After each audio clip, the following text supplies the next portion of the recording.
세 번째 강의죠. 일단은 봅시다. 다시 이제 복습 좀 할게요.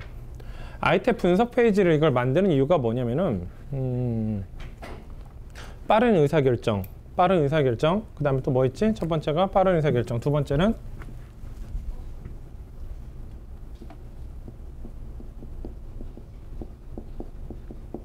그 다음에 또 뭐 있지?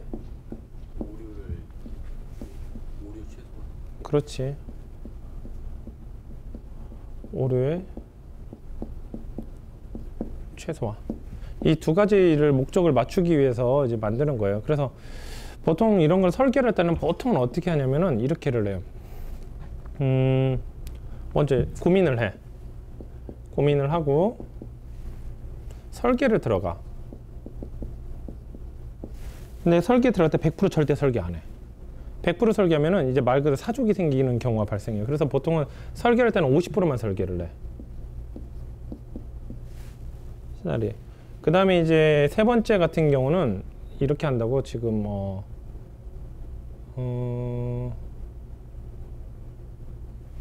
시뮬레이션을 돌려봐.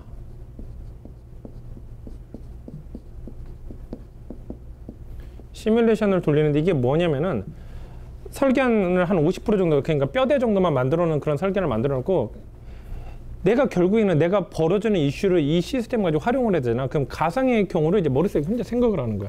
이런 경우는 어떻게 되지? 이런 경우는 어떻게 되지? 이런 경우라면 어떻게 될까? 그래서 그런 경우를 혼자 스스로, 그러니까 뭐 자문자답 하는 거지. 이제 스스로 자문자답 해보는 거야. 자답 해봐서 설계안 가지고 해결이 됐다? 그럼 설계안이 맞는 건데, 설계안으로 해결이 안 됐다? 그럼 거기 이제 추가가 이제 하나씩 되는 거야, 이제. 추가 설계가 되는 거지. 우리가 처음 강의할 때는 2초 안으로 나갔었어요. 2초 안으로. 2초 안으로 나갔는데 그 사이에 파일이 이제 계속 또 업데이트가 됐어. 업데이트가. 최근에 이제 바뀐 내용 같은 거 한번 볼까요? 최근에 바뀐 내용 같은 경우는 먼저 이 설정 차트는 이제 무시하고, 이건 무시하고, 조금 이슈가 됐던 게 뭐냐면 포장 규격. 그 상품 규격 정보를 가져와야 되는데, 그럼 이제 실제로 돌리면서 규격 정보가 이렇게 있는데 제품에 대한 규격 정보냐, 포장에 대한 규격 정보냐 하는데 포장 규격 정보. 그래서 저게 그 내용이 또 수정이 됐고, 그 다음에 부가세율 같은 경우도 이슈가 됐었어요. 지금 한번 볼까? 저건 좀 내용이 길어지니까 이거부터 다시 이어서 하자. 하다 자문자답을 해봐. 그럼 다시 추가 설계 들어가고, 또 다시 자문자답 해봐서 또 추가 설계 들어가고, 이렇게 하면서 이제 다시 보정이 되면서 이제 완성이 되는 거야. 계약서도 우리 내가 여러분들한테 얘기했을 때도 그러잖아. 계약서도 마찬가지야. 계약서 어떻게 작성할까? 고민해봐. 그 다음에 계약서, 어디 표준계약서, 어디 공정위 표준계약서 하나 가져와봐. 그래서 뭐 설계, 똑같아. 설계 50% 해보고, 시뮬레이션 돌려보는 거야. 그럼 현재 이 표준계약서 해결이 될 수 있냐, 없냐? 없다. 그럼 내용 조금씩 이제 살을 붙여 나가는 거야. 그래서 경과기 이제 만드는 거지. 처음부터 서프라이즈하게 여기 보통 일 못하는 사람도 있고, 이렇게 여기다가 한 100%를 투자해. 100% 투자하고서 시뮬레이션 돌려봤는데 이 중에 100% 만들어 중에서 30%는 쓸데없는 내용이야. 그럼 또 거의 커트시켜. 다시 30% 넣어야 되는데 안 맞아. 호환이 안 되는 거야. 그러다가 이제 엉망진창 되는 거야. 그렇게 하면 안 돼. 그래서 현재 시스템 같은 경우도 이제 그런 이슈가 이제 벌어졌던 거예요.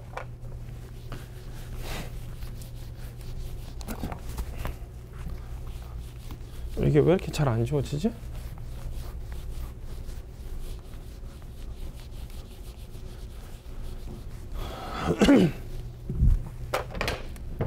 그래가지고 지금 이 내용들 같은 경우도 지금 저번에 했던 내용들보다 좀 다 좀 마저 해보자. 판매 수량. 판매 수량이 우리가 그 의사결정을 의사결정할 때 영향을 끼칠까 안 끼칠까?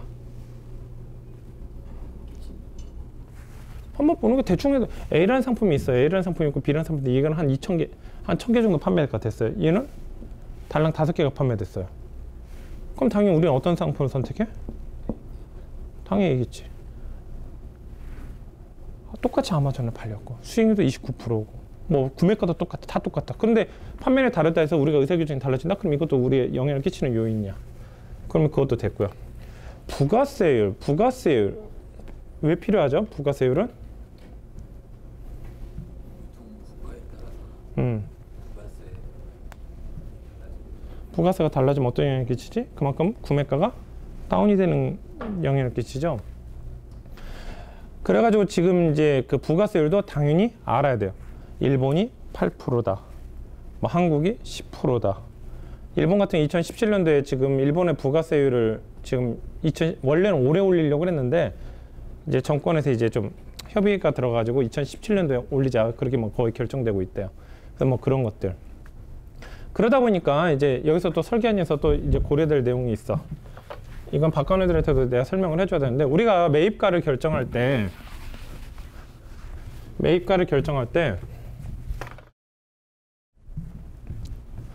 부가세 포함가를 입력해야 될까? 부가세 포함 가격을 입력해야 될까? 부가세 제외 가격을 입력해야 될까?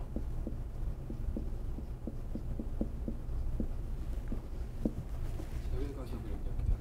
왜? 부가세는 변동이 있기 때문에 그때 바뀔 수 있어. 그렇지. 그래가지고 우리가 오늘부터 이제 정하는 거야. 국제배송비는 아니야. 국제배송은 원래 면세라서 그건 상관이 없는 거고 구매가는 예를 들어서 우리가 11만 원을 사왔다 해서 11만 입력하면 되는 게 아니라 무조건 10만 원인 거야. 10만 원. 어차피 부가세는 냈다가 우리가 다시 돌려받는 거니까 솔직히 수익에 영향을 끼치지도 않아.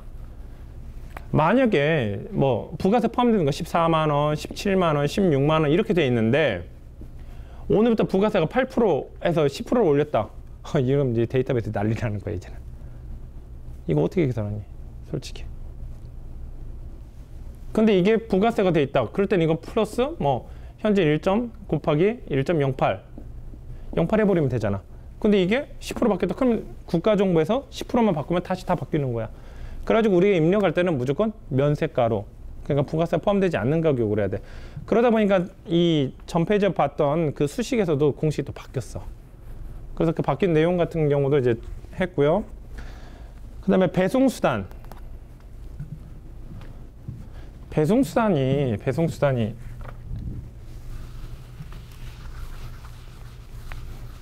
배송수단이 중요할까 안 중요할까? 당연하죠. 똑같이 5kg를 할지라도 미국으로 보낼 때, EMS로 보낼 때 요금과 페덱스 보낼 때 요금이 당연히 틀릴 텐데 당연히 배송수단은 당연히 중요하죠. 그 다음에 환율 같은 경우도 마찬가지. 환율 같은 경우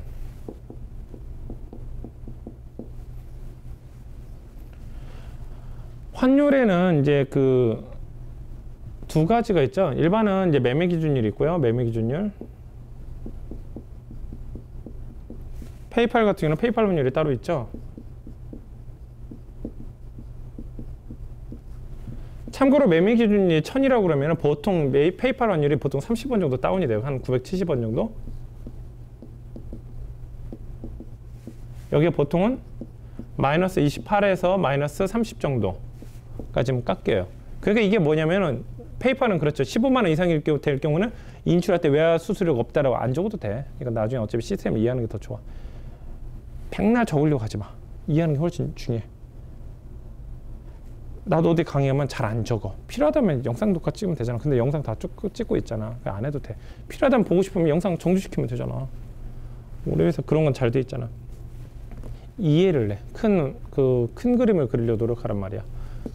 그래서 그렇게 되어 있는데 그 페이팔에서 이런 얘기를 15만 원 이상에 인출할 경우에는 우리가 송금 수수료 안 받을게요. 근데 굉장히 나쁜 애들이야.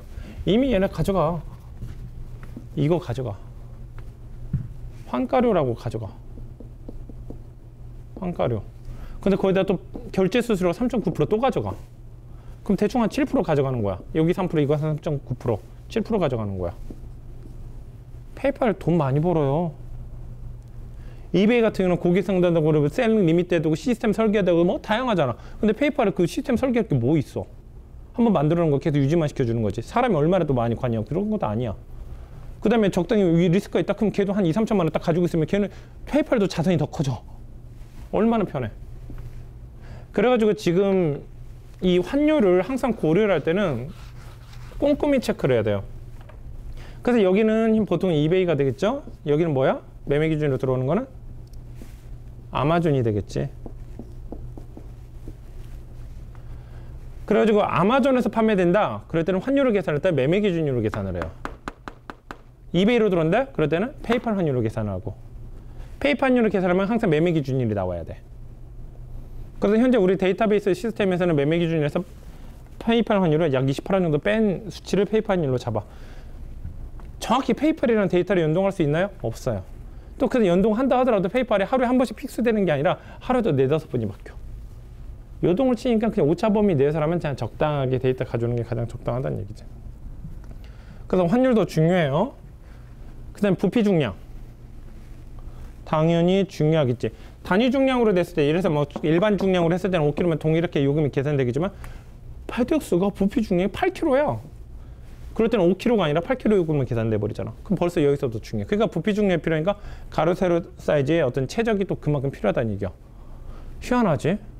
우리가 판매된 제품이 뭐 한 3,000개다, 4,000개다. 그럼 그 제품에 대해서 정말 내가 원하는 정보를 찾기 위해서 벌써 여기서도 이만큼 필요한 거야. 또 그걸로 끝나는 게 아니죠. 박스에 대한 정보를 알아야 되죠. 뭐 이런 정보도 이건 나중에 좀 가중치 쪽에서 설명해 줄게. 이런 것들이 종합적으로 해야 되다 보니까 우리가 어떤 의사결정을 할 때 시간이 오래 걸리는 거야. 컨디션이 좋으면은 빨리 의사결정 내리고, 컨디션이 나쁘면은 또 오래 걸리고, 그 다음에 이 의사결정을 내는데 3일이 걸리는데 3일 동안에 신규 새로운 아이템이 안 나온다는 보장이 없어. 그럼 거기서부터 이제 혼란에 빠지는 거야. 그래가지고 이쪽 우리 업무에 그 블랙홀이 의사결정 시스템이라는 거를 옛날부터 생각을 하고 있었어요. 그래가지고 이런 합리적인 시스템을 만들어야 됐다 하는데, 각각의 데이터를 수집할 수 있는 시스템이 필요하고, 또 그것만 필요한 게 실제 리얼 데이터가 들어갈 수 있는 어떤 로직이 또 필요한 거야. 그래가지고 처음에는 가중치 같은 경우는 처음에 이걸 냈었어요. 어디 보자. 처음에 이거 우리 이 강의를 할 때 처음 초안이 이거였었지. 판매국 수익, 판매국, 원래 판매국,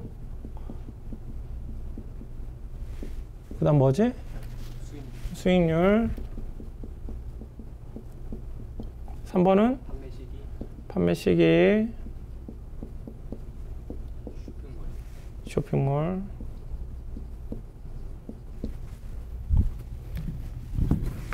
그랬는데 그 사이에 이 초안을 짠 지가 벌써 2주가 지났죠. 그 사이에 얼마만큼 또 바뀌었냐면은 가중치가 7개로 드러났어. 이제는 저기 불러봐요. 왼쪽부터. 유통국, 판매국, 수익률, 판매 시기, 쇼핑몰, 판매가,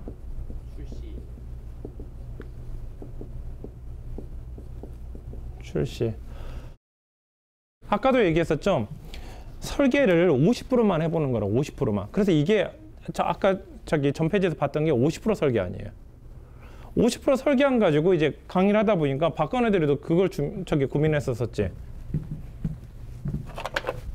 잠깐만, 추가된 게 뭐였지? 여기서 유통국이 돼 있고, 그 다음에 판매시, 쇼핑몰, 판매가, 출시. 이거 가지고 모든 이슈가 해결이 되면 이걸로 하면 되는데, 이거 가지고 해결이 안 되는 게 나오더라고요. 이렇게 해서 순위가 1번 1위, 2위, 3위가 매겨졌어요. 그럼 이게 어떤 이슈가 벌어져도 1, 2, 3위가 뒤집어지면 안 돼. 근데 있는데 뒤집어질 극단적인 상황을 우리가 고려해 보는 거야. 근데 뒤집어질 수 있다는 생각이 드는 거지.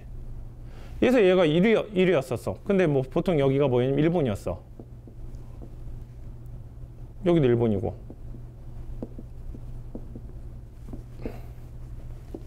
A라는 셀러가 있어요. A라는 셀러가 있어요.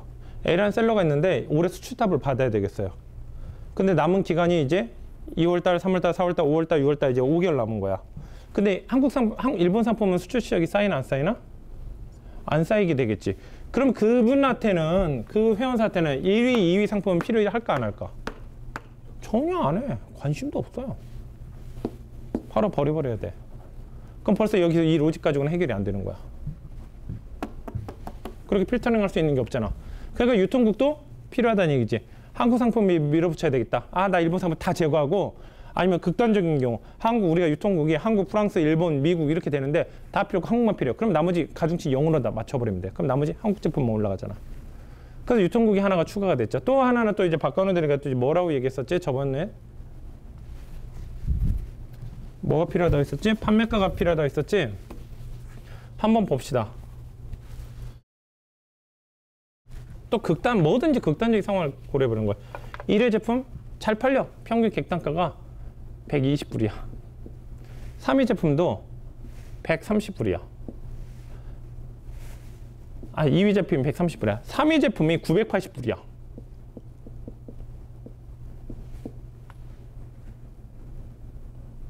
소재 절대적인 수익값도 얘네가 좀 더 커.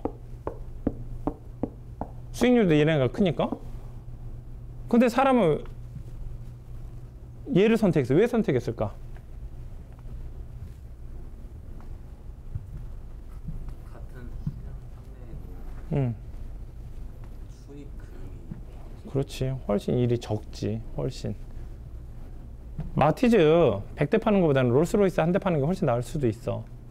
그러니까 그런 것처럼 가격이 높으면 높을수록 솔직히 업무가 편해져. 솔직히. 배송도 좀 더 좋은 걸 해도 되고. 또 뭐도 있을까?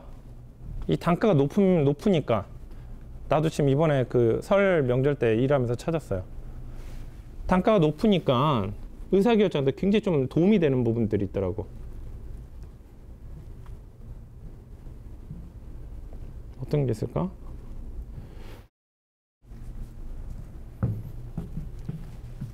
아마 다음 설계 페이지 때 아마 또 그걸 좀 설명을 할 텐데, 추가를 할 텐데, 이게 도움이 되겠구나.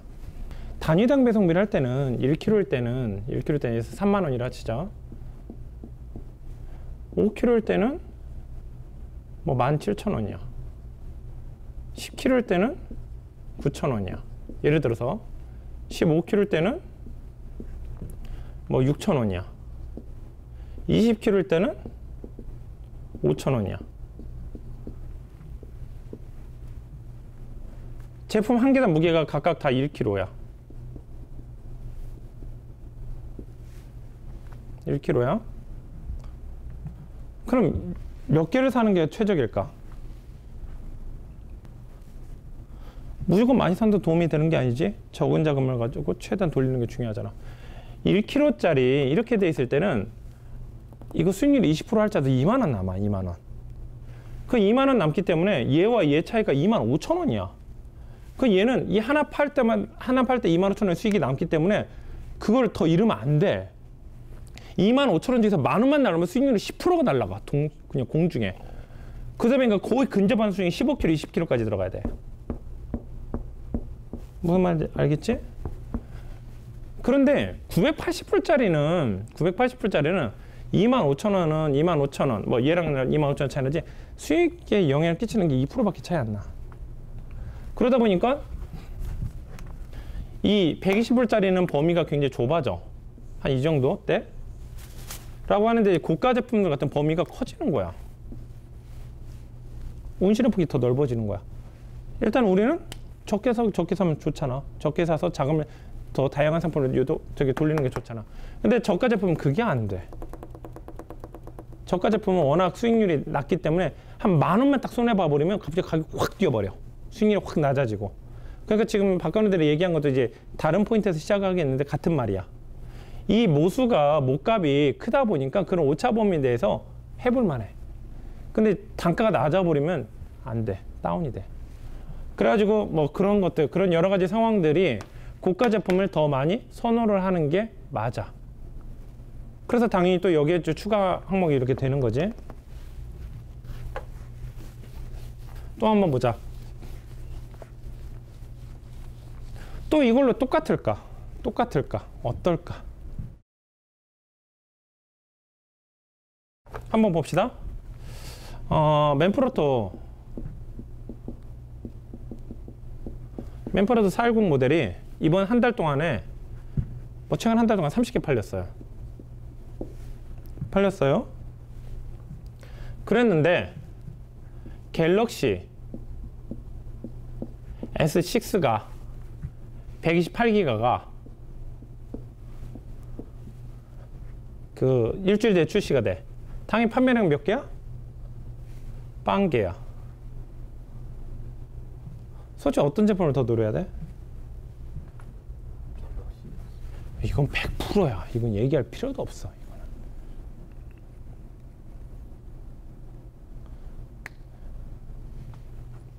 그렇기 때문에 이 출시라는 어떤 데이터도 가중이 돼야 되겠다. 그 얘기를 하는 거야. 그래서 아까도 팀장님한테 얘기했던 게 뭐냐면 이 항목들은 더 늘어날 수 있어. 지금 현재 지금 6가지, 7가지 지금 가중치 값이 있지. 우리가 얘기를 하면서 어느 순간 그러네? 그런 어떤 오류가 있네? 에러가 있네? 그럼 이제 항목이 하나 더 추가가 되면 되는 거야.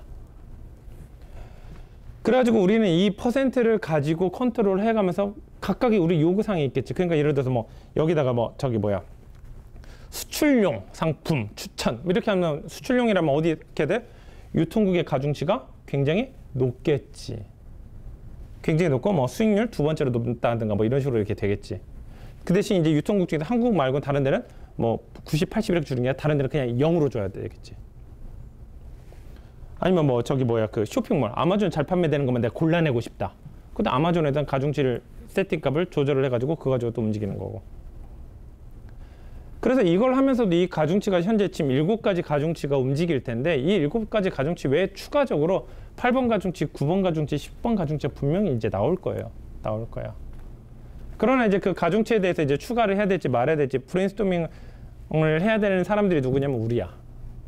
이건 일반 직원들은 못해 절대로.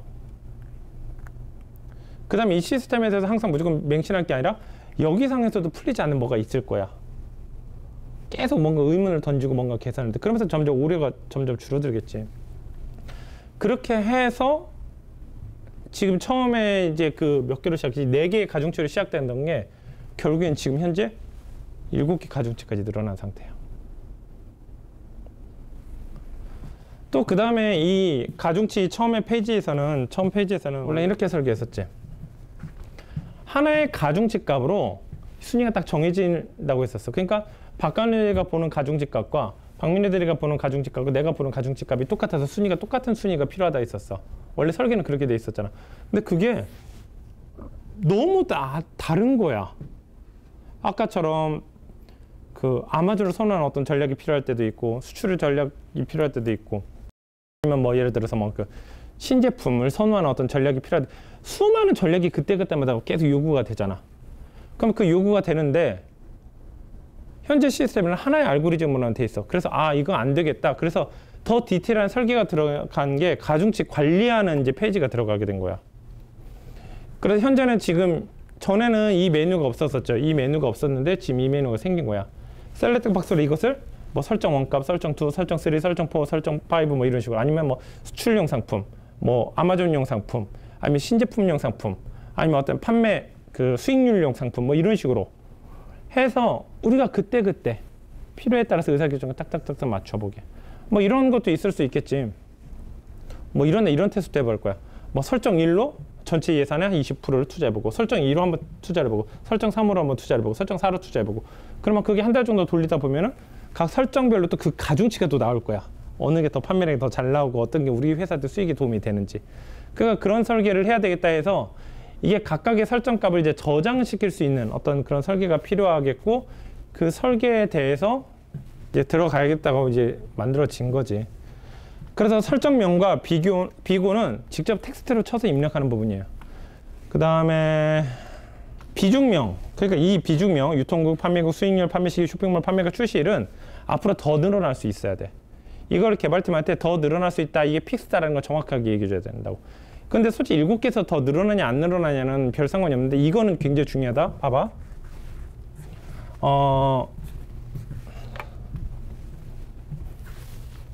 그래서 뭐 A라는 항목에 이제 개발팀이 물어보는 거야, 두 사람한테. 이거 여기라는 항목에 무슨 내용이 들어가나요?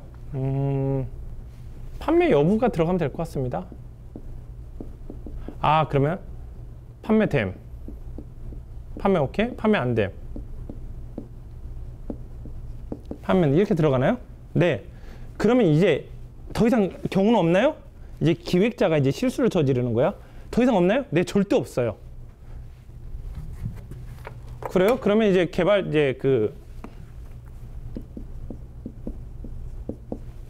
이렇게 돼 있다 하면은 개발팀에서 어떻게 판단하냐면 데이터베이스에서는 판매부 O는 판매된 거고 X는 이거 되는 거야. OX의 중간에 있나 없나? 없어. 그렇게 하다가 한 이제 1년 정도 데이터베이스를 이제 계속 굴렸지. 그런데 판매되다 반송되는 경우가 발생해. 그럼 그건 판매로 봐야 돼? 판매 안 된 걸로 봐야 돼? 물건이 새 걸로 돌아왔어. 뭐야? 매입한 건가? 고기 같아? 안 되는 거야. 프로그래머는 이렇게 생각해. 두 가지 경우밖에 없나요? 진짜 이 기획자가 정말 두 가지 경우밖에 없어. 딱 이래버리면은 OX라고 설계를 하는데 아니요. 세 번째 경우도 있을 것 같고요. 네 번째 경우도 있을 것 같아. 그러면 어떻게 하냐면 판매가 됐을 때 1로 하자. 판매가 안 됐을 때 2로 하자. 반품이 됐을 때는 3으로 하자. 그 다음에 뭐 수취급을 할 때는 뭐 4로 하자. 이런 식으로 넘버링을 매길 수가 있어. 아이디 값으로. 그래서 이런 거 설계할 때는 두 가지 경우밖에 없는지 아니면 세 가지 이상의 경우 있는지를 다 얘기를 해줘야 돼. 그게 야 센스 있게 개발자가 이 정도는 알아. 이런 얘기하면 안 된다고. 개발자는 그런 거 판단을 하고 하는 게 아니야. 개발자가 이제 움직여야 될 영역이 있단 말이야. 그래서 이런 내용들 같은 경우도 구체적으로 해야 돼. 이거 픽스입니다. 더 이상 늘어날 수 있습니다. 없습니다를 정확하게 얘기해줘야 돼. 그럼 유통국 가중치 같은 경우는 이제 봅시다. 현재 국가 데이터베이스 같은 경우는 현재 우리 시스템에 등록되어 있는 데이터베이스가 국가명이 한 230, 40개 정도 되지. 그것이 다 있다 그러면요. 여러분들 다 따로 또 입력해줘야 돼. 스리랑카는 몇으로 입력을 해야 되나? 불가리아는 몇으로 입력을 해야 되나? 미국은 몇으로 입력해야지? 솔직히 근데 유통국을 따지는데 우리 상품을 매입하는 쪽이잖아. 불가리아는 그리고 스리랑카는 관심도 없단 말이야. 그러면 그걸 가지고 우리 스크롤 박근혜 너무 잘하네. 스크롤 내릴 때도 스크롤 쭉 내려서 찾는 게 편해? 달랑 이렇게 두 개 있으니까 편하니? 두 개 훨씬 편하잖아. 그래서 미리 얘기하는 거야. 이곳에는 국가는 국가 설정에서 유통국 여부로 결정해 주고요. 그래서 등록이 되면 셀렉트 두 개만 있으면 두 개 국가에서 선택하면 되는 거란 말이야. 그러니까 이런 것도 이렇게 되어 있고요. 판매국 가중치. 판매국 가중치도 지금 현재 글로벌 판매 현황이 있는 국가만, 왜냐면 지금 230여 개국, 정말 여러분들이 듣도 못한 나라들도 있어요. 그런 나라들까지 리스트가 보이면은 야 이걸 몇으로 해야 되나? 또 거기서 혼란스러울 수 있어. 그래서 어떻게 하냐면 글로벌 판매 현황에 있는 국가들만 나열되게 해주십시오. 한 번이라도 판매된 적이 있었던 국가들만. 왜냐면 글로벌 판매 현황에 지금 김춘홍 대리가 계속 셀주 운영팀에 하루하루 판매대 계속 업로드 하잖아. 거기에 등록된 적도 없는 상품이야. 그럼 알아요. 그런 나라를 우리가 여기다 가중치를 넣을 필요가 있니 없니? 전혀 없어. 전혀. 뭐로 힘들게 그렇게 하냐고. 힘 빠지게. 그래서 거기에 있는 나열만 하게 해주십시오. 그럼 거기에 가중치를 매기는 거지. 당연히 꼭 이제 가중치가 이 100이 100점 만점이라는 얘기가 아니라 곱하기 100이라는 얘기야. 지금 현재가. 그 소수를 하면 소수 1.09, 1.08 뭐 이렇게 하면 너무 사람들이 지쳐하니까 일단 넣고 여기를 나중에 100으로 나누게 될 거야. 그래서 대한민국 같은 경우는 뭐 100이라는 한다면 어느 특정 국가 같은 경우는 더 높인다든가 뭐 이런 식으로. 아니면 나중에는 이런 것도 이제 가중치가 들어갈 거야. 예를 들어서 현재 김수진 대리가 물류팀에서 통관 정보라든가 그것을 이제 계속 이제 관리를 하고 있어요. 이제 그 페이지도 곧 들어갈 거야. 통관에 문제됐던 거, 관세가 부과됐던 거, 그 데이터를 입력하면 당연히 통관이 잘 되는 나라들이 있지. 통관이 안 되는 나라들이 있지. 미국 같은 경우는 잘 되나 안 되나? 잘 되는 나라야. 브라질은 어때? 잘 안 되는 나라야. 만약 브라질이랑 미국이 똑같은 정보량이 판매량이 생겨. 그 우리는 어느 나라가 훨씬 좋아? 미국이 100번 1000번 낫지. 그것도 퍼센트로 계산이 돼야 되겠죠. 그러니까 나중에 가중치 차트 같은 경우는 물류팀에서 들어오는 어떤 그런 데이터를 같이 노려서 들어가야 되겠지. 그 다음 아까 김수진 대리가 거기다 입력했어. 뭐 전자제품류는 어떤 통관이 많이 걸립니다. 그럴 때는 어떻게 하면 돼? 해당 상품군이나 HS 코드군을 데이터를 연동시키면 돼. 그래서 이 가중치 분석이잖아. 아까 그 가중치에서 이게 얘네 나라에 문제되는 상품군이야. 뭐 예를 들어서 MP3다. 유럽 같은 경우는 MP3는 몇 데시벨 이상은 이렇게 음량이 안 나오게 돼 있어. 그러니까 굉장히 그런 거 민감해. 뭐 청소년들의 어떤 청력 그 보호를 위해서. 그럴 때는 그 상품, 이건 현재 그 한 상품에 대한 가중치 차트잖아. 그러니까 그 상품의 가중치가 그 제품은 쭉 떨어지겠지. 이 제품은 유난히 통관에 걸릴 확률이 커. 뭐 이런 식으로. 그래서 그런 내용들을 나중에 들어갈 거야. 그래가지고 이런 내용들을 가중치를 넣어야 되는데 결국에는 나중에 인공지능이나 한다면 이 자료들도 데이터베이스와 연결을 시키면 더 좋겠지. 데이터베이스 시키면 우리가 실제로 넣을 필요는 없어. 어디 보자. 한번 테스트 해볼까? 수학 계산식 이제 하는 거 한번 봅시다. 결국엔 이런 의사결정이야. 이제 결국에는 여러분들이 다 1차 함수나 1차 방정식에서 왔다 이제 부등식에서 왔다 갔다 해야 되는 거야. 이제 계속. 얘가 있다면 그러면은 얘를 선택할 것 같아. 근데 여기다 가중치를 이렇게 줍니까? 얘를 선택할 것 같아. 한번 계산해 보자. 지금 현재 미지수가 몇 개야? A, B, C. 그럼 공식이 총 몇 개 나와야 돼? 3개 나와야 돼. 근데 이건 현재 부등식이라서 2개 가지고도 계산이 가능해. 근데 만약 이게 방정식이다.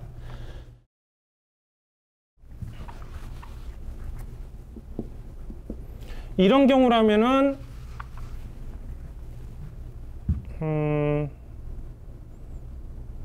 이런 경우라면 ABC 값 구할 수 있어요? 없어요? 없지. 미지수가 3개니까 공식은 2개잖아. 그럼 더 구하려면 어떻게 될까? 뭘 하나 더 해볼까? AA, BB, BC가 B하고 C하고 한번 해볼까? 5, B, 4C. 계산 나올까 안 나올까? 이렇게 하면은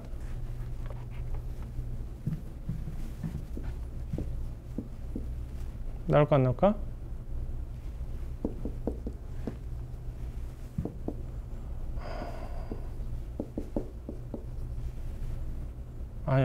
아니다. 내가 잘못했다. 계산해봐야 되겠다. 야, 부동식일 때 계산했었지? 2A, 4C. 그러면 2A는 몇이야? 20B인가? 그러니까 A는 10B고. 공식 안 맞는데?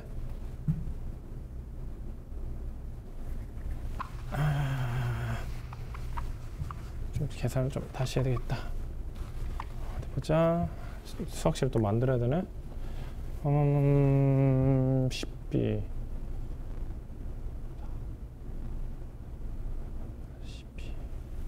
3, 4 이게 4고 3, 5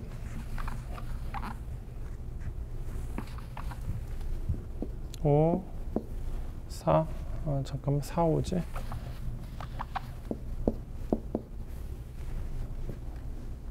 40 맞고 맞지? 이렇게 되면 뭐가 되지? 현재 미지수가 A, B, C 3개고 그 다음에 공식도 3개야. 그럼 이건 무조건씩 나와. 답이 나와. 답이 안 나오면 공식이 잘못된 거야. 아까는 공식이 잘못돼서 그랬지. 계산하면 얼마 될까요? A는 300, B는 400, C는 500이야. 그냥 내가 이 숫자가 넣고 맞는 거야. 그러면 어떻게 대충 해서 3B면 어떻게 돼? 3, 42, 4, 32 맞고 3, 3, 5, 15, 5, 3, 15 맞고 4C, 4, 5, 20, 5, 4, 20 맞잖아. 똑같이. 그러니까 지금 이게 뭐냐면 A랑 B 할 때는 당연히 B를 선택을 하는데 얘를 좀 더 얘가 조금 가중치를 좀 더 줬더니 내가 좀 갈팡질팡해. 이런 건 이거 등호야. 같은 거야. 그 다음에 또 5A랑 3C로 했더니 또 여기서도 내가 좀 갈팡질팡해. 그 다음에 5B랑 4C로 했더니 또 여기서 갈팡질팡해. 그럼 저런 식에서 이제 그러면 통계 데이터가 나오는 거야. 값이 나오는 거야. 그럼 그 지수값대로 가중치를 결정하면 되는데, 그래서 나중에는 이 가중치 값이 이렇게 계산할, 이 값을 대충 넣어보는 거야. 대충 넣어보고 나서 그것을 우열을 가려보는 거야. 그러니까 지금 예를 들어서 뭐 이런 거지. 다른 조건 다 똑같이 하고 A라는 상품과 B라는 상품을 똑같이 얘는 65% 잡고 얘는 70%를 잡았더니 얘를 선택해. 그냥 고민도 안 하고. 그럼 얘가 가중치가 좀 너무 낮은 거야. 얘가 너무 높은 거고. 그럼 둘 중에 하나, 얘를 낮추든가 얘를 높이든가. 그래가지고 거의 비슷하게. 그럼 67% 가중치 나오면 뭐 결과값이 나오겠지. 여기도 한 뭐 70% 했더니 뭐 결과면 그랬더니 애매모호한 거야. 그럼 이건 가중치가 적당히 잘 들어간 거야. 그랬더니 그 결과값이, 예를 들어서 1위가 3위. 나중에 이 브레인스토밍을 이제 어떻게 할 거냐면은 이제 순서 얘기해 줄게. 아까처럼 설계를 50%로 하고 그 다음에 나머지를 이제 초안을 잡는다고 했지. 그래서 이렇게 되는 거야. 1위가 됐던 이런 어떤 조건이 있을 거야. 뭐 그래서 막 판매는 얼마고 수익이 얼마고 뭐 이런 것들. 그 다음에 2위가 됐던 어떤 조건들이 있을 거고. 그럼 그것을 이렇게 해보는 거야. 순위를 가려보고 이제 여기가 A라는 상품, B라는 상품, C라는 상품이라고 있는데 순위를 가리고 나도 뭐 가리고 A, B, C를 각각 이렇게 주는 거야. 지금 현재 뭐 저기 뭐야. 이렇게 쓰면 안 되고.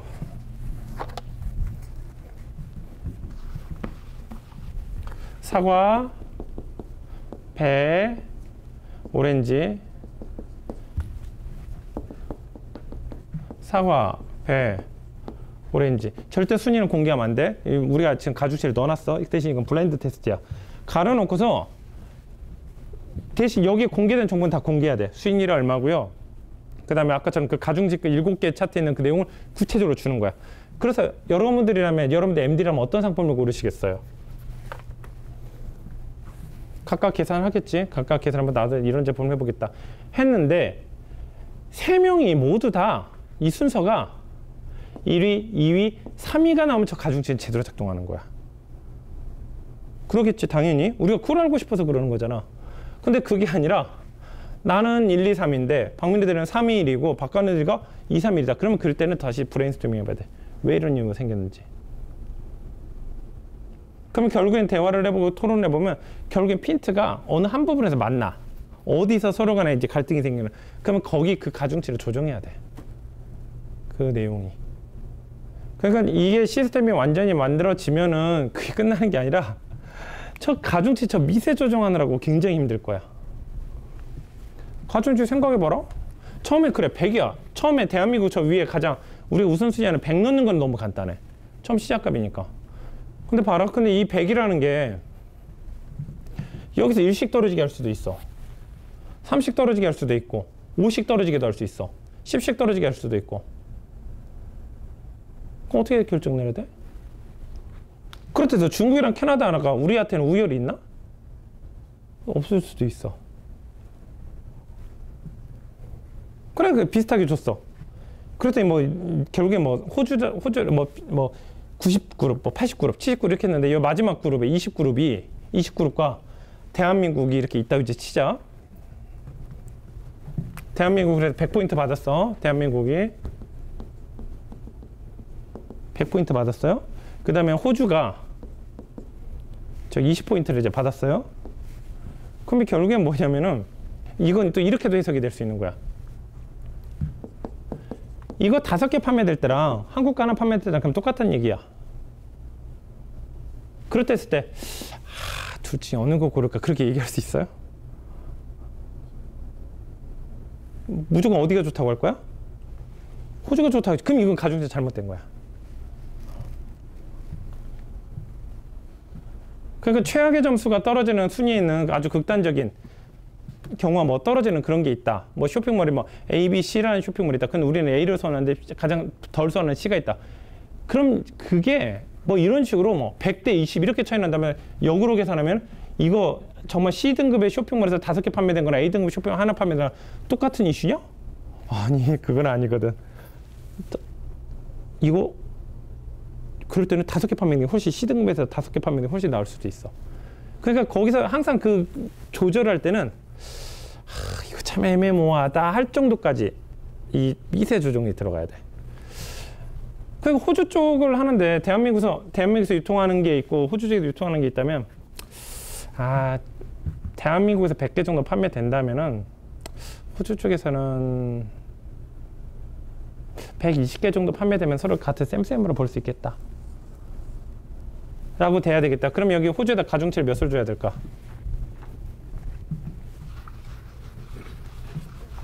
그치, 80 정도지. 한 82점 몇, 83 뭐 그 정도 되겠지. 82, 3 정도 되겠지. 이렇게 가중치 주면 돼. 무슨 얘기인지 알겠나? 그러니까 저 가중치 미세 조정이 굉장히 어려워. 그 다음에 저걸 또 감으로 할 수도 없어. 100%. 근데 처음에는 초기 이제 그 미세 조정, 아주 미세 조정 들어갈 때는 어떤 로직이 들어가야 되는데 어떤 큰 조정이 들어갈 때는 어떤 그 감각적인 부분이 움직여줘야 돼, 솔직히. 그 다음에 그 미세 조정을 할 때는 다른 가중치까지 같이 움직이면 안 되고 다른 가중치를 일단 픽스를 시켜놓고 그 가중치 미세 조정하는 거 가지고 일단 하나 끝내고 또 이 가중치 가지고 다른 거 다 픽스 시켜놓고 이 가중치 미세 조정하면서 움직이는 걸로 픽스 시키고 이렇게 해서 서로 간에 조정해 나가야 돼. 무슨 얘기인지 알겠죠? 그래서 결국에는 지금 그 여기 있는 사람들이 나중에 뭐가 많이 힘들 거냐면 저 가중치 조정하는 게 힘들 거야. 저거는 그러니까 이런 거야. 음식에 보면 레시피야. 어떤 식당은 전라도 식당에서 일단은 소금 많이 넣어. 일단은 맛있잖아. 그렇게 해서 일찍 죽을 거면은 그냥 일찍 죽고 맛있게 먹다가 사는 게 죽는 게 훨씬 나은 것 같아.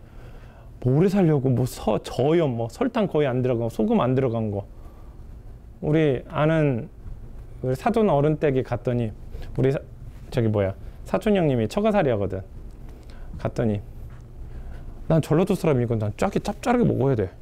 딱 먹었는데 된장국인데 그냥 물맛인 거야. 색깔은 된장국인데 건더기도 있어. 근데 아무런 맛이 없어요. 그 사돈 내외분이 다 당뇨병이 있으셔서 뭐 그렇게 안 먹나 봐. 그래서 우리 사촌 형님도 이제 전라도 분이라서 고개 숙이고 이렇게 얘기하더라고. 야, 먹기 힘들지? 야, 그냥 먹어. 나도 그냥 먹고 있으니까 이러더라고. 이게 레시피야. 그러니까 자신만의 레시피를 찾는 게 굉장히 중요해. 레시피를 찾는 게. 그 다음에 더 아이디어는 뭐냐면 레시피가 지금 7가지 레시피가 재료가 들어가잖아. 7가지 레시피가 아니라 8가지 레시피가 들어갈 수 있는지 없는지도 봐야 된다고. 이제 그런 데이터를 이제 볼 때는 어떤 통관이라든가 이제 그런 부분들이 데이터에 전부 끌고 와야 되겠지. 그래서 그런 설계를 하는 게 너무 중요해. 너무 중요해. 그래서 판매 시기 같은 경우도 마찬가지야. 판매 시기도 이제 개발팀한테 왜 이렇게 했냐면은 항상 주 단위로 평가해 주십시오라고 이렇게 얘기한 게 범위를 알려주는 거야. 봐라.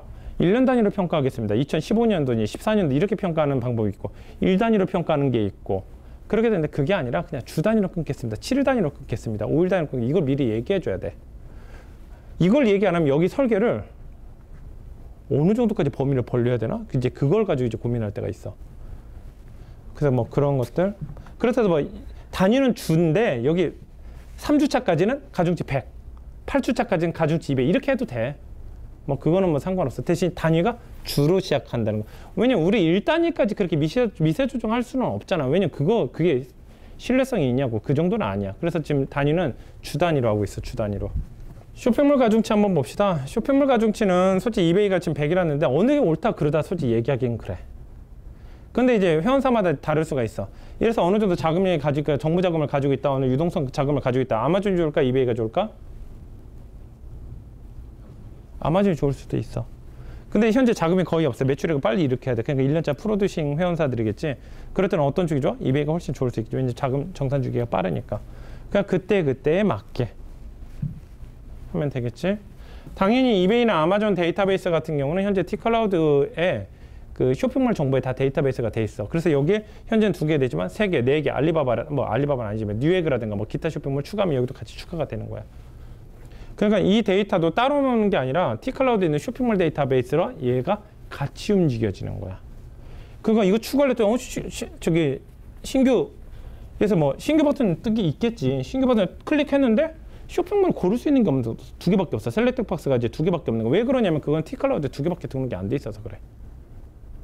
그럼 그걸 추가하려고 그러면은 개발팀한테 가는 게 아니라 뭐부터 해야 돼? 티클라우드에 가서 쇼핑몰 정보를 하나 추가를 한 다음에 다시 이쪽으로 들어오면 보여. 그러니까 지금 각 메뉴와 메뉴끼리 그 그물처럼 그물망으로 연결이 돼 있는 상태야. 판매가 가중치 같은 경우도 마찬가지겠지. 가격이 높으면 높을수록 가중치를 높게 주고, 낮다면 낮게 주고. 그럼 예를 들어서 100개짜리 하나 팔렸으면은, 아니, 1000불짜리 하나 판매, 100불짜리 몇 개 판매된 거랑 같은 비중이라고 봐야 될까?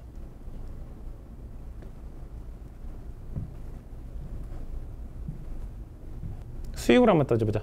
1000불짜리 하나 팔렸어요. 1000불짜리 하나 팔렸고, 100불짜리 10개 팔렸어. 수익이 10%다. 어느 걸 선택해? 얘를 선택하겠지. 15%다. 아니, 그런데 10인데 15%야. 몇을 선택? 뭘 선택할까?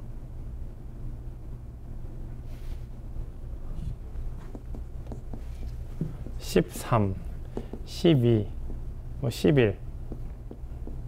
어디 선택할 거야? 먼저 여기는 11%일 경우에는 1000불짜리 무조건이야. 여기는 그래서 1000불짜리, 여기는 애매하지. 이제 슬슬 여기는 15는 그럼 여기 정도 이제 가중치 결정된다고 봐야 되겠지. 그럼 이건 몇 정도 될까?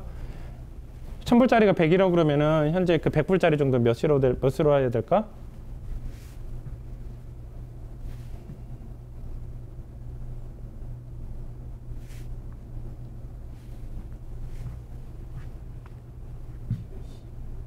한 78 정도? 78? 그러면 되는 거야. 그럼 1000불짜리가 100점이다. 그러면은 100불짜리가 78이다. 그럼 대충 2단위로 올라가면 되겠지. 뭐 2씩 올라가면 78, 80, 82, 84 이렇게 쭉 올라가면 되겠지. 뭐 이런 식으로 설계하면 돼.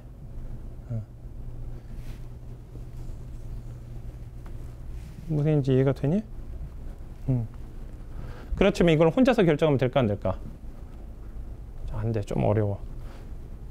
왜냐면 이 수학적인 부분도 중요하지만 어떤 육감적인 부분도 중요해. 솔직히 나도 그랬어. 15%는 반드시 해. 당연히 이건 얘기할 필요도 없어. 13%면 솔직히 좀 애매하면 12%는 난 그래도 나도 이해해. 이게 훨씬 편하니까. 얘는 조금 어려워. 그러니까 이 단계가 가중치 그 설정값이라고. 당연히 그러면 이제 1000불이라는 가격대가 가중치가 150점 만점이다. 그럼 150점 만점에 78% 계산하면 이게 나오겠지. 그럼 그 간격이 이렇게 들어가면 되겠지. 이런 식으로 가중치 설정하면 되는 거라고. 추실 같은 것도 한번 봅시다. 이건 보통 이제 오름차수, 아래로 내려가면서 오름차수인데 지금 현재는 이제 과거 데이터, 이제 미래 데이터도 있어. 5개월 뒤, 4개월 뒤, 뭐 이런 식으로. 무조건 5개월 뒤라고 해가지고 이게 가중치가 무조건 높다고 할까? 솔직히 5개월 뒤 상품은 솔직히 너무 변수가 너무 커. 왜냐면 5개월 정도라면 출시가 된다고 해놓고서 안 되는 경우도 발생해. 근데 다음 달에 출시되는데 이건 거의 확정이야. 이건 진짜 돈 될 만한 상품이야. 아, 나중엔 그런 가중치도 들어가는 것도 괜찮겠다. 어떤 가중치 있을까? 아까 가중치 생각났던 게 뭐지? 통관 정보. 통관 정보는 김수진 대리가 그 상품 배송 현황 데이터베이스를 그 현재 판매 현황 데이터베이스를 이렇게 업로드하고 있지. 그것처럼 배송 현황 데이터베이스를 계속 등록을 해줘야 돼. 그래야지만 통관 정보 데이터가 이제 쌓여. 또 뭐가 있을까? 뭐도 있을까? 브랜드 인지도 같은 거. 처음 들어본 중소기업 제품이 잘 팔린다. 그렇지만 이건 소니 제품인데 앞으로 출시될 예정이다. 그럴 땐 그 가중치가 또 틀려지겠지. 뭐 그런 것들. 뭐 삼성이다. 갤럭시는 삼성이라는 브랜드를 보고 사는 거니까 뭐 삼성이다, 애플이다. 그런 거 같은 경우는. 그 다음에 여기서 1개월 전이란 말은 뭐 30일 전이 아니라 이번 달이 2월이라면 1개월 전이면 1월 달, 2월 달이 이번 달. 왜냐면 이 그 날짜로 범위값을 정한다는 건 별 의미가 없어. 그래서 아까 봤던 내용들 그 내용이죠. 일단은 이게 왜 그러냐면 우리가 예를 들어서 뭐 그 유통국, 한국 제품, 한국 수출하는 제품 찾아야 되겠다. 그럼 한국 말고 나머지 영어로 넣어버리잖아. 영어로 넣어버리면은 나머지 이 곱하기야. 그럼 나머지가 다 00이 돼버려. 그럼 결국에는 한국만 살아남는 거지. 나머지 데이터는 다 그냥 등급 외로 다 빠지겠지. 그래서 뭐 이런 식으로 접근하면 되니까. 그래서 일부러 가중치의 그 어떤 무효화, 그러니까 데이터가 아예 안 나오기 위해서 곱하기를 좀 쓴 거야, 일부러. 왜냐면 더하기나 그런 식으로 써버리게 되면은 저기 뭐야 그 0이 되더라도 자리는 나와. 자료로 나오니까. 그래서 그런 내용들이 가미가 된 거예요. 그래서 그런 내용들이 뭐 저기 뭐 판매 시기라든가 날짜, 유통국이라든가 국가정보라든가 판매량, 오프라인이라든가 판매 마켓이라든가 이런 것이 이제 종합적으로 이제 의사결정이 돼야 되는 거야. 그렇게 해서 지금 현재 그 수식이 이제 바뀌었어요. 결론이 어떻게 바뀌었냐면은 지금 현재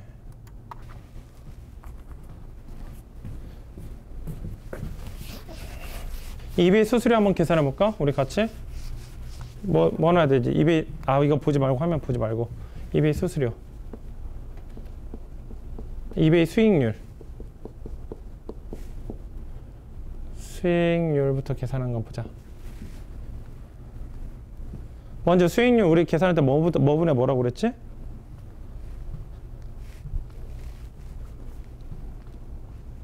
우리 수익률 계산할 때 구매가분에 뭐야? 판매가. 일단 간단히 먼저 수익금이야.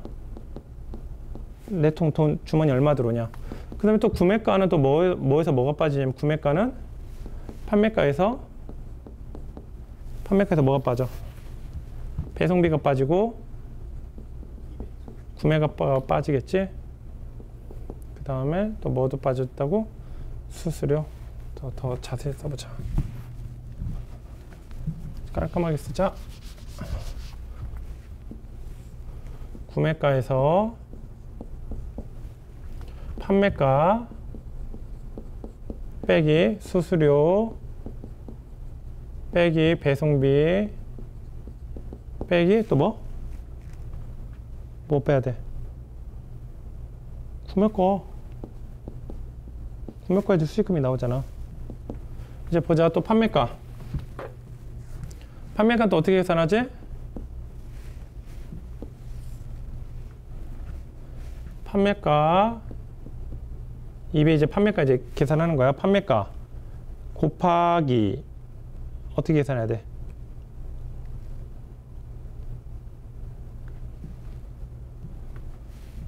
가로 열고 1 빼기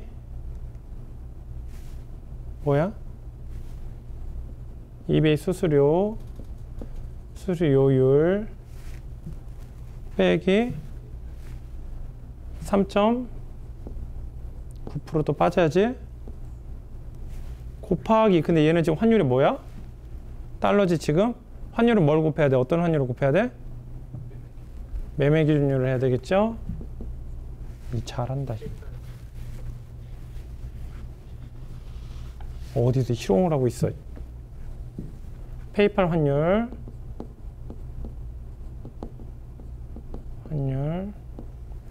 마이너스 뭐야?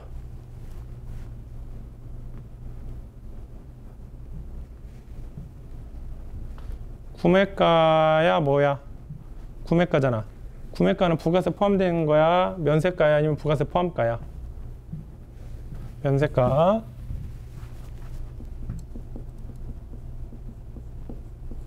면세가. 그 다음에 여기도 면세가. 근데 여기에 이제 오류가 있어요. 오류가.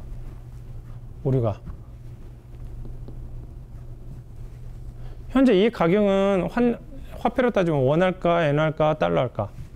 계산 결과는. 이건 뭐야? 어느 나라에서 구매한 걸까, 이거?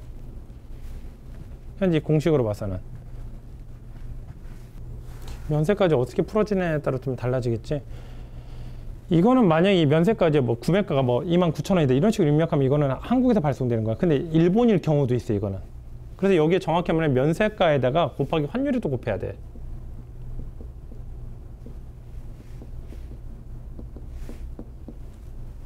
환율.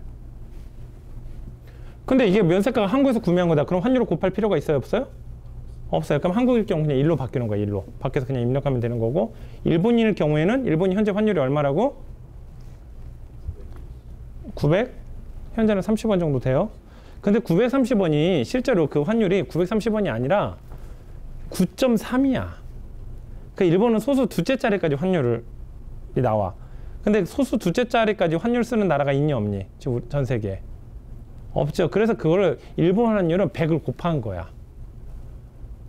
그래서 900 현재가 32원이다. 그럼 정확히 말하면 9.3이야.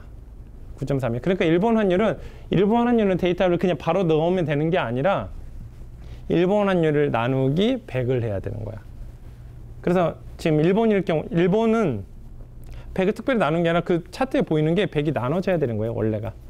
그래서 일본 환율이 뭐 932원이다. 그럼 9.3으로 곱하는 거지. 그럼 뭐 엔화로 뭐 2만 원을 샀다. 그럼 9.3이 곱하면 18만 얼마 이렇게 나오는 거야.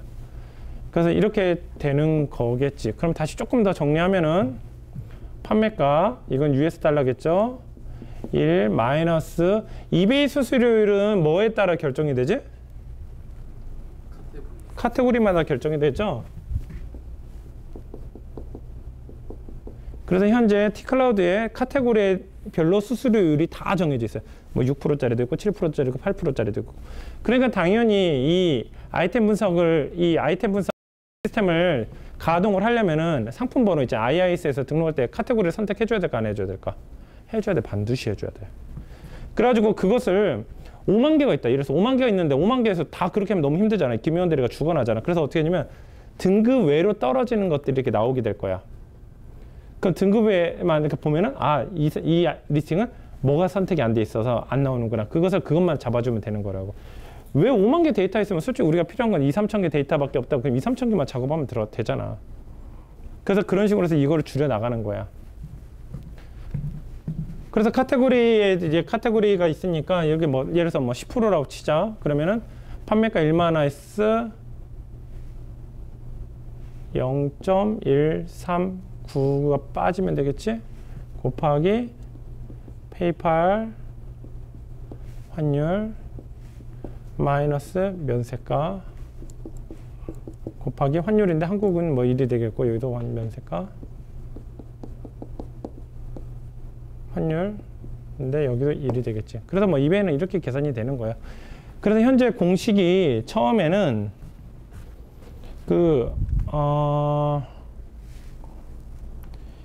공식이 원래는 이렇게 돼 있었어요. F1-2가 있었어. 1-2가 뭐였었어? 부가세율. 발송국의 부가세율. 근데 이거는 그러니까 입력할 때 그걸 입력하는 거야. 부가세 포함된 가격 입력하는 거였었어. 근데 벌써 거기서부터 로직이 이제 깨지는 거야. 그래가지고 이걸 이거는 2주 전에 올렸었던 파일이야. 그래서 이거는 없어졌어요. 근데 현재는 F 플러스 G. 그러니까 지금 G가 뭐야? 국제배송비? 잠깐만. 어디가 헷갈려? 이건 수익금 계산의 방식이야. 수익금 잠시만. 뭐가 헷갈린다? 환율, G, 구매가, 배송비가 어디 갔지? 사라졌다. 수수료. 여기 배송비가 빠져야 되네. 그래서 마이너스 앞으로 빼고 가로 열면 플러스가 되는 거 맞죠? 그래서 배송비 넣고. 배송비 같은 경우도 현재 여기는 이제 글로벌 아이템 분석이잖아. 그러니까 배송비를 가지고 이걸 그럼 스리랑카로 가면 어떡합니까? 중국으로 가면 어떡합니까? 거기서부터 그럼 달라지잖아. 그럼 기준을 하나로 잡아야 되겠다. 전 세계 어느 나라로 하면 전 세계 그래도 표준으로 볼 수 있을까? 그래서 했더니 그게 미국이더라고. 그래서 미국을 하는데 또 페덱스를 보내는 게 좀 더 저렴할 수 있는데 페덱스를 저렴하면 부피 무게에서 오차가 너무 커져. 그래서 중량 무게죠. 그럼 오차가 확 줄어드니까. 약간 오차가 벌어지더라도 안정적인 게 더 중요해. 그래서 EMS로 발송하는 미국으로 EMS로 발송하는 배송비를 그냥 계산하는 거야. 당연히 중량 데이터베이스는 뭐 대충이라도 넣을 수 있겠지. 그럼 중량 데이터베이스 가져와가지고 끌고 오는 거야. 그래서 저렇게 들어가는 거겠지. 그런데 이제 아마존 같은 경우는 아마존은 이런 로직대로 움직이는 게 아니죠. 그래서 아마존 같은 경우는 아마존 수수료를 직접 입력을 해야 되는 거고, 뭐 이건 나중에 좀 더 설명을 해줄게. 이건 아이템 분석, 그 경쟁력 분석 페이지인데 이거는 로직이 쟤랑은 좀 틀려. 얘는 판매되기 전에 분석하는 거니까 오차가 당연히 쟤보다는 클까 작을까? 크지? 저거는 어느 데이터에서 가져온 거예요? 저 데이터베이스는? 판매 현황이야. 그러니까 하나라도 판매되면 그 데이터를 가지고 분석을 하는 거고, 그 다음에 이거는 판매도 아예 안 된 제품. 그 이거를 뭐 리스팅 할까 말까 고민하는 단계야. 그러니까 오차는 얘가 훨씬 더 커요. 그래서 당연히 그러다 보니까 어떤 계산식 같은 게 그냥 임의값으로 넣는 경우가 되게 많아. 예를 들어서 지금 현재 아마존 같은 경우는 지금 자세히 보면 6,000원이에요. 6,000원. 왜 6,000원이냐면 우리 직원들이 이런 생각을 해보면 우리 직원들이 정상적인 사람이라 한다면은 몇 킬로 정도로 발송할까? 달랑 아마존에 입고 시키는데 하나씩 해가지고 1kg씩 포장해가지고 20박스를 해서 보낼 리는 없을 거란 말이야. 보나마나 몇 킬로에서 몇 킬로 사이로 맞출까? 우리 직원들이 정상적인 경우라면 10킬로에서 20킬로까지 낮추겠지. 그래서 10킬로에서 20킬로까지 낮춘다고 가정했을 때 1킬로당 단위 배송비가 6,000원이더라고 대충. 근데 약간 원래 한 5,200원 정도 더 높였어. 그렇게 해서 임의값으로 결정한 거야. 당연히 이제 실제로 이거는 이제 나중에 이제 그 판매 현황이 진짜 판매 현황이 올라가고 판매 현황 데이터베이스에서 이제 셀즈 저기 아이템 분석 페이지로 넘어올 때 더 구체적인 값이 들어가겠죠. 왜냐면 그때는 규격 정보가 다 배송 정보라든가 규격 정보 다 들어가니까. 근데 일단은 우리가 필요한 정보를 가지고 의사결정을 빨리빨리 해야 되니까 이 페이지가 있는 거야. 무슨인지 알겠죠? 그래서 아마존 이 카테고리를 한번 찾아봐서 분석하려고 그랬더니 왜 오차가 크냐면은 FBA 입고 때문에 그래. FBA 입고 때문에. FBA 입고 하면 그쪽에서 배송비도 내주고 그다음에 포장비라든가 보관비 그것도 다 되기 때문에 그게 생각보다 커 범위가. 그럴 바에 그냥 저기 아마존 원가 분석하는 사이트에 들어서 원가 분석하는 게 훨씬 낫겠다라고 결론 내린 거야. 여기까지 합시다. 이건 다음 시간에 더 이어서 설명해 줄게요. 수고했어요.